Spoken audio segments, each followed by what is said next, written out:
Good afternoon. It's once again Friday, and it's 5:30 in the p.m. And this is your host for the next 25 minutes of Hotline 21.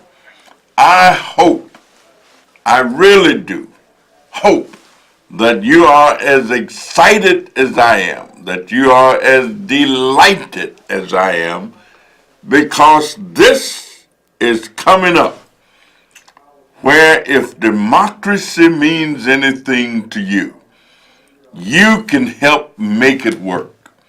You can help make it work because Tuesday is a big day in the state of Illinois, the land of Lincoln, the land where Abraham Lincoln was president, the land where slavery was really knocked and kicked. And we ended up with the president who signed the Emancipation Proclamation. But we also ended up with another president, President Barack Obama. And I tell you, if any of the things that you've ever studied about our country, if any of that means anything, if who made the flag, Betsy Ross, what did she make it out of? Cotton and cloth. If any of that stuff means anything, if you remember, come all you rounders, if you want to hear a story about a brave engineer. Casey Jones was the rounder's name. On a 6-8 wheeler, boys, he won his fame. Caller called Casey about 4:30. Kissed his wife at the station door. Mounted to the cabin with his orders in his hand. Took a farewell trip to the promised land. Oh, let me tell you, come all of you folks, if you want to hear about the midnight ride of Paul Revere. On the 18th of April in 75, hardly a man is still alive who remembers that famous day and year. Paul said to his friends, one if by land, two is by sea, and I on the belfry arch of the old tower will be, ready to ride and spread the alarm for the country folk to be up and in arms. Well, if any of that stuff means anything, this is the time when you can make it real, because you can vote to decide a lot of things. Caller, you want to go right ahead? Yeah, how you doing, Connie Davis? James, I am fine. Have you voted? Yeah, I voted for you and some more other people. Well, thank you. Thank you very much. Hey, that gets my data moving. And Connie Davis. Yes, sir. Okay, now when I said God gonna deal with them, and everybody's leaving Donald Trump, Connie Davis, at the White House. Yep, he's in charge of it. And then after that, Connie Davis, when you gonna have some more events? I am going to have an event on Saturday night. You got a pencil? Hold on.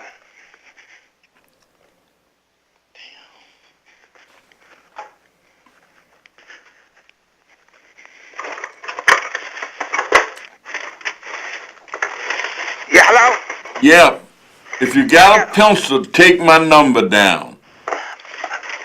Okay, I got your number on a piece of paper. Those one of those pamphlets you got. Yeah. I got your number on there, your office number. That's one number, but in order to reach me, I'm going to give you this number. Okay, hold on.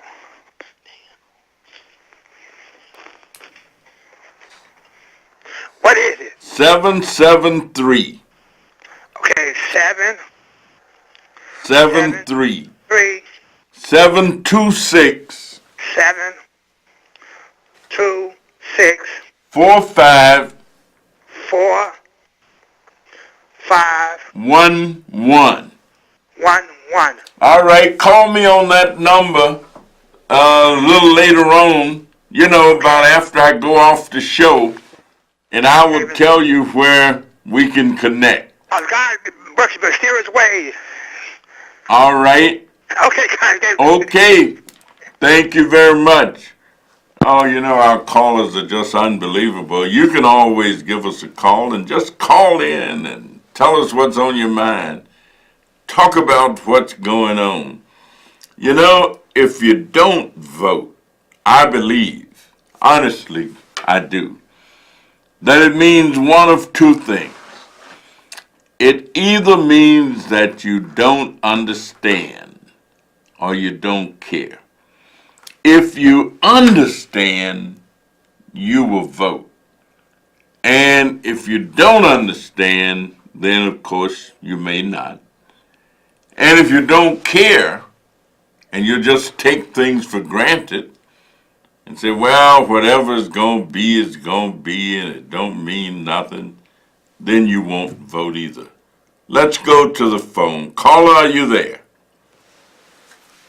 Yes, thank you for taking my call, Congressman. Yes, sir. I wanted to say that I absolutely agree with you. I mean, the people who believe that voting doesn't matter, obviously they have no knowledge of the historical perspective that you bring to the discussion, with regard to the importance of voting. People in this country fought and died for that right. If you don't think voting matters, then why is it that, we spend over $1 billion to get someone elected president in this country? And people don't throw away that kind of money if it doesn't matter who you elect. And that's for one office.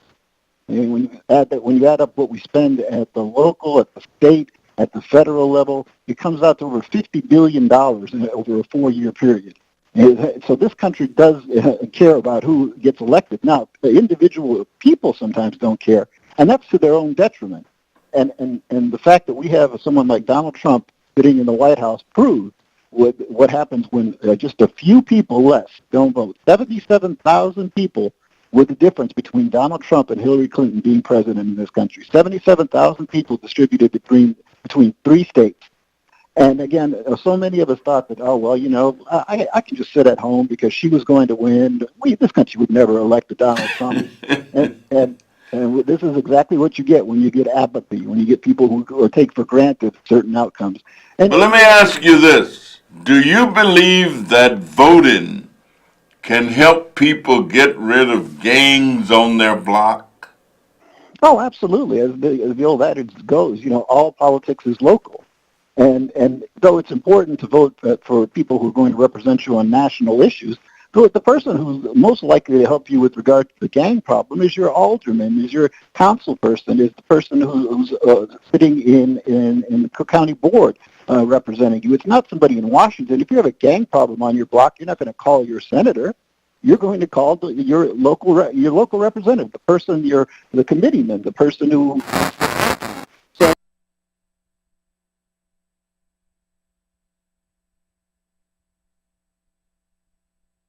brought up. I mean, can you think of 2 better examples of people who were diametrically opposed to each other than Barack Obama, intellectual, a man who was reflective, a man who was able to be cerebral about, policy, and then Donald Trump, which is the antithesis of all of that. A man who is in no way, shape, or form reflective, intelligent, experienced, educated. I mean, how we went from one extreme to the other is still a mystery to me. That was but I guess sometimes people, if you look at history, sometimes people will do that because the side that feel they lost will become more engaged than the other side who may take some things for granted because they were right. more successful. You're absolutely right. I mean, what happened during the tenure of President Obama was that right-wing radio, Fox and other outlets managed to convince the entire swath of Americans that Barack Obama did not have their best interests at heart, that somehow the Affordable Health Care Act was a bad thing for you, as opposed to what it really was which was beneficial to the vast majority of Americans. No doubt about it. We're living longer. We can go to the doctor when we used to couldn't. We don't have to worry as much about previous conditions, that if I had a certain condition, I couldn't get insurance. Well, that's giving life as opposed to death. Absolutely. And when given the chance to repeal the Affordable Care Act, which the Republicans said they were going to do for the last 8 years, guess what happened? They didn't do it. Why? Because nobody wanted to take the responsibility of having to repeal something that most of their own constituents want now. People want to live, they don't Absolutely. want to die. All Absolutely. right. Thank you. Thank you so much. Thank you indeed. I agree wholeheartedly. Think we got another caller waiting. Caller, are you there? Yes, good Congressman. This is Ray. You might look mighty spiffy once again, as you always do. Well, Friday is a good day. Oh yeah. You got to dress up. The eagle may stop by. There you go. But the previous caller is 100% right in everything he said, except here in Chicago, because the last 20 years, the people that we voted in have done nothing. We're the murder capital of the United States. Plus, our schools are closing because we're not getting enough money because we're giving it DACA. And I'm not saying you, because you bring a lot of money in for your congressional district. But nothing else is going to change in Chicago. So don't vote color. Don't vote name. Listen. Go around, look on your computer and stuff, and take a little time and read up on everybody that's running. Did you hear about that new study that the University of of Chicago did, that said that a lot of the wealthiest houses and real estate are not being taxed the way they should, and that we've lost about 800, I think they said $1 billion or something like that? Okay, but that's Barrios, a Democrat, am I right? He runs that show. That's why I'm saying for the last 20 years, we ain't had nothing to do over here except go the same route with nothing happening. So you bring money and everything to your district, which is great. If the aldermen and the committeemen were like you, I wouldn't have nothing to complain about. But listen, study up on who you're going to vote for, because you're going to learn a lot about them. Thank you. All right. Well, I believe that if people know who they want to vote for, they've been studying the issues, and they've firmed up in their mind who would be best for them. Got a bunch of callers trying to get in. Thank you so much. You have a wonderful weekend, and we'll talk to you next week. All right, caller, are you there? Yes, Congressman, it's a great day to be on God's green earth. And truly it is. But what the last caller was saying, simple, is have good common sense. That's what it is. People don't have good common sense. They just vote. And the ones that don't vote, they still don't have good common sense. And some of the people that do vote don't have good common sense. So it's a mixed bag with that. But you know what? Again, I heard this again just the other day. You remember in the old days, like when you play ball, you choose your people, or you vote for something, you raise your hand up. Why don't we just keep it that way? The most votes will win the situation. Because just like Steve said, I went to bed too, voted early, and said there's no way in hell and high water that Donald Duck will get in office. And lo and behold, woke up that night in early in the morning to turn it on. Well, did he play? You ever heard of a Judas goat? Yes, sir. Yes, sir. And what does a Judas goat do? Well, let me tell you something. He's going to say anything what he got to do to get in. That's what that Judas goat going to do. But again, that wasn't a Judas goat. That was a Judas duck that did that. All right. Thank you so much. You Sure. know, this is getting more exciting all the time. I can hardly wait for Tuesday to get here. Me too. And listen, and not just Tuesday, every single day that we wake up, somebody's been fired, been kicked out the team or something. I'm waiting on the day when they say, well, we got him. You have to know for that man to win, Russia had to be involved with this. There's no way in the world that this should have happened. Let me get out there so I know there's other people that need to speak to you. And again, thank you for being you. We really appreciate this. Every Friday we look to see you. You have a great day, a safe day, and then thanks for taking the call. Thank you so much, and I'm going to run out in a minute to some of all these different things that people are doing. But caller, are you there?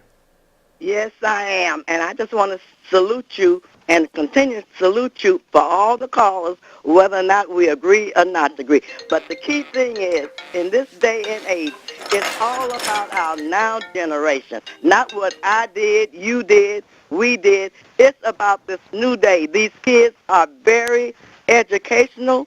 They know how to make choices that they can live with and live by.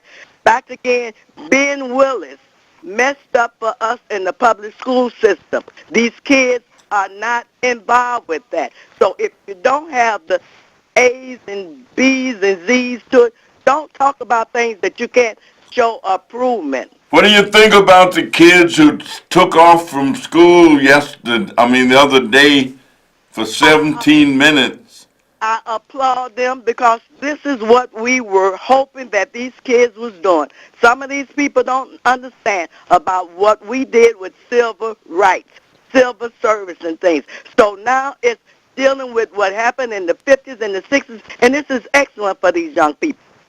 Well, I sure hope some of them are listening to know that you applaud them, because I applaud them also. I would have been with them, but I had a meeting that I couldn't attend that. But I love them, and I am backing them 100% because this is their time. All right. Well, we on a roll. Thanks to you. All Thank right, you. bye now. Thank you so much. We're going to get some stuff happening, and we just got to keep hope alive. We got to keep believing. We got to keep hoping. We got to keep doing. Caller, are you there? Yes, good evening. I want to take issue with something that the first caller said. Right now, currently, Medicaid is not a bad thing, and Obamacare needed to have some improvements made to it. If you look at the state of Indiana, Vice President Pence was able to add 442,000 people to the Medicaid rolls. It wasn't entirely popular, but he knew people needed health care. That was the first step. Then within the first 8 months or so of him being in office, he saw to it that the people on Medicaid now pay $25 a month as a premium, so they're contributing to the healthcare system. This gives the hospitals a better bottom line, and that is now the policy, and not just in Indiana, but in 3 states. Now, if they did that here in Illinois, it would help everybody out, because there were people who pay for private insurance whose rates went through the roof, and through no fault of their own. And so everybody has to carry their weight. What would be wrong in Illinois with Medicaid patients paying a measly $25 a month? I think they'd feel better about themselves. You know, you can knock, some people think it's great to knock President Trump or Fox, but they present accurate information. They really are very balanced. And again, nobody wants to deny anybody health care. That would be cruel. But paying $25 for it, just like the people on Medicare pay a monthly premium, the people on Medicaid can pay $25. Everybody would be happy. The hospitals would benefit. I don't see how anybody could complain. Why don't we do that in Illinois? And that's really my only comment on it. I think that too often here in Illinois, we want to paint everybody who's Republican and has different ideas as some type of monster. Thank you. And let me tell you, you won't get much argument from me in terms of people paying whatever is a fair share for them. Yes. I grew up working hard. You know, when people talk about work ethic and all that kind of stuff, I used to drive a tractor when I was 10 years old. I drove a Moline, one of these big tractors that you I use to do farm work, sure. and I could turn that sucker around. You hit the clutch, and you could spin around. Well, we're of the generation where people that were when we were young, almost all of us had to do some type of work at a much younger age than people do now. And a lot of these kids that you see protesting everything, they're not going to be thinking the same in a few years when they're out there in the workforce in the real world. So again, I think we have to be totally honest about where we're coming from. And a lot of times, like I say, I think almost every idea can be improved upon somewhat with a All little right. compromise. And I think that's what President Trump did. God bless you and have a great evening. Thank you so much, because I admit some of that stuff was child abuse. we used to think my daddy was the workingest man in the whole world. And the one thing we didn't care about work was because he worked. He never had us do stuff he wouldn't do. He said, come on, boys, let's go do this. Let's go do that. So we loved him. He was a taskmaster. We loved him to death. Do we have another call? If so, let's go to it. Yep, caller, are you there? Yes, Congressman, I just had to respond to this notion that somehow Fox News offers good information. In fact, various entities, including the Pew Research Center, the American Political Science Association, I could go down the long list, ranks Fox as last when it comes to intellectual honesty in terms of the facts that they supposedly offer up. So if you're getting your news from Fox, just know they're ranked last as far as honesty. So don't tell me that you're getting good information. And to suggest that Donald Trump is doing a good job, where is the evidence of this? I mean, this is the first White House, and I've lived in D.C. for years, where you cannot fill key positions in the White House, the place where people would die, give their soul to work. People do not want to work in this White House. Why is that? Well, you know, each one of us like different things. And I always like to say that it's the majority that makes the determination in terms of public policy decisions. The majority of the people who qualified in certain areas voted for Mr. Trump. And as far as I'm concerned, once the majority really tire of him, we're going to vote him out. And the only way I think we'll get him out is going to be vote him out. Let me thank all of my callers, all of those who've listened, all those who have watched, because this is an exciting weekend. It is the most exciting weekend before the election will take place on Tuesday. I thank you for your calls. I thank you for your involvement. I thank all the people who make Chicago the city that it is. I love this city. I love living in it, and we're going to keep working to make it the best in the nation. Have a wonderful weekend. We'll see you next week, and make absolutely certain that you vote, vote, vote.